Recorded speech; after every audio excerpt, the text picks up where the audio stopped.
Je suis Fabrice Ancel, créateur de LinkOnDev, société de conseil et réalisation dans le domaine de l'efficacité commerciale et du social selling.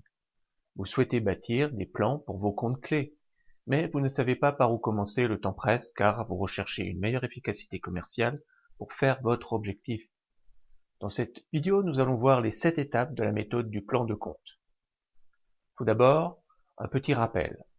Un plan de développement de compte, c'est une méthodologie reproductible, structurée, qui permet de gérer la complexité des gros projets dans des grandes organisations, qui permet d'améliorer le ratio nombre de cotations, nombre de commandes, maîtriser, raccourcir le cycle de vente, minimiser les remises et les concessions négociées, établir et mettre en avant la valeur de votre offre auprès des clients, réduire les coûts de vente pour une gestion plus efficace des ressources, challenger les opportunités sur la fiabilité de l'évaluation, diminuer le risque de contrats non rentables, gourmands en ressources, améliorer le contrôle des comptes et la qualité des prévisions de vente.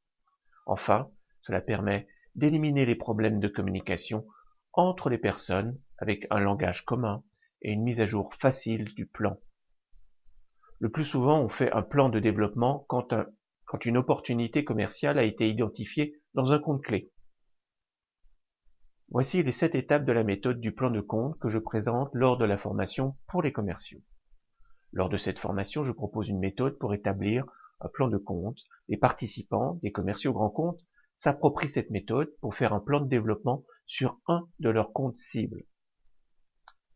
Première étape, il faut faire l'évaluation de l'opportunité de vente dans le compte clé. Il s'agit d'appliquer des critères pour évaluer une opportunité. Il faut comprendre les conséquences d'une qualification insuffisante et apprendre la différence entre une qualification orientée fournisseur, c'est-à-dire axée sur les produits, et une approche plus complète axée sur les enjeux du client. Cette étape propose une approche pour évaluer l'opportunité de vente en tenant compte des questions stratégiques, concurrentielles et politiques. Le processus d'évaluation est composé de 20 critères qui sont appliqués à l'opportunité en cours. Le résultat de cette étape, c'est l'évaluation objective de répondre ou de ne pas répondre à l'opportunité de vente dans le compte clé. La deuxième étape concerne la stratégie. L'objectif est de choisir la meilleure stratégie en rapport avec votre situation concurrentielle. Il s'agit d'apprendre la différence essentielle entre une stratégie produit et une stratégie de vente concurrentielle. Voici par exemple 2 types de stratégies de vente. L'attaque et le maintien de la position. Une stratégie d'attaque est utilisée pour se positionner activement sur des affaires en cours et nécessite qu'un événement déclencheur puisse être identifié pour ce projet.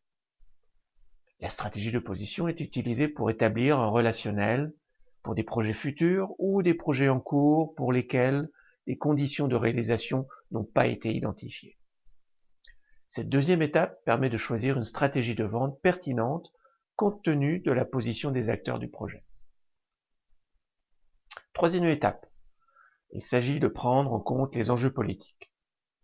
L'objectif est d'analyser et cartographier l'organisation pour identifier les relations formelles et informelles.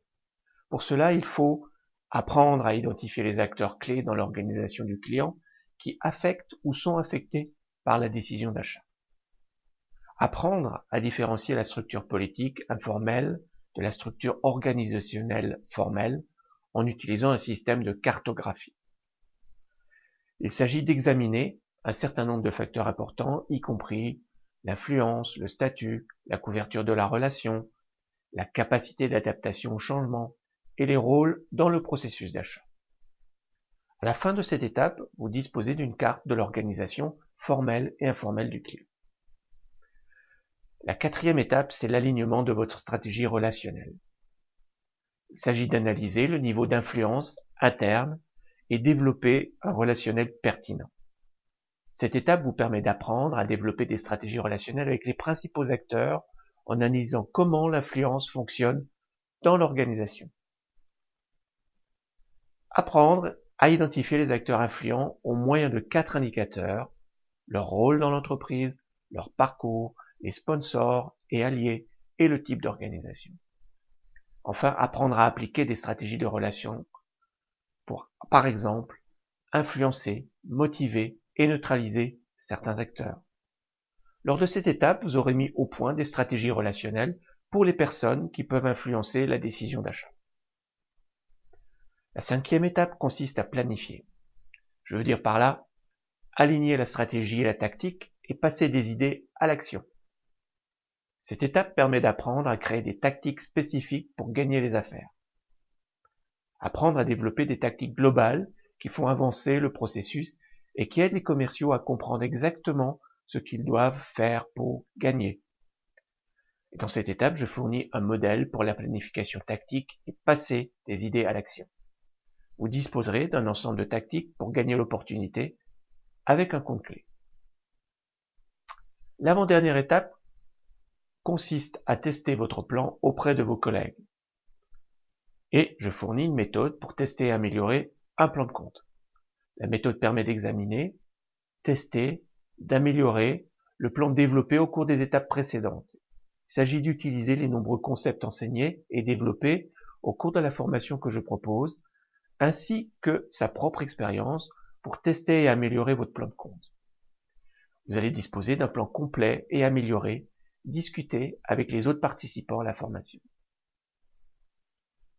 La dernière étape est la mise en œuvre du plan de développement du compte clé. Il s'agit d'identifier les obstacles et les facilitateurs pour la mise en œuvre du plan de compte. Cela consiste à discuter des défis lors de la mise en œuvre du plan sur le terrain et les résultats souhaités. Au final, il s'agit de collecter des idées de mise en œuvre supplémentaires. Pour conclure, un plan de développement de compte clé va vous aider à gagner en se concentrant sur les bonnes questions avec les bonnes personnes au bon moment,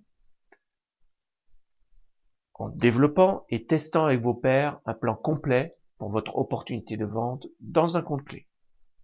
Cela vous permet de communiquer plus efficacement avec vos collègues et de passer d'une stratégie de vente tactique à stratégique. Si vous avez besoin de former vos commerciaux à la méthode pour faire un plan de développement de compte clé et booster votre efficacité commerciale, n'hésitez pas à me contacter et je ferai tout mon possible pour vous aider. Si vous vous sentez perdu et que vous avez besoin d'aide, je vous propose une prestation de formation pour vos commerciaux sur la méthode pour bâtir un plan de compte. Pour profiter gratuitement d'une consultation téléphonique sur le sujet, il suffit de m'écrire à l'adresse qui s'affiche. Bonne vente et à bientôt!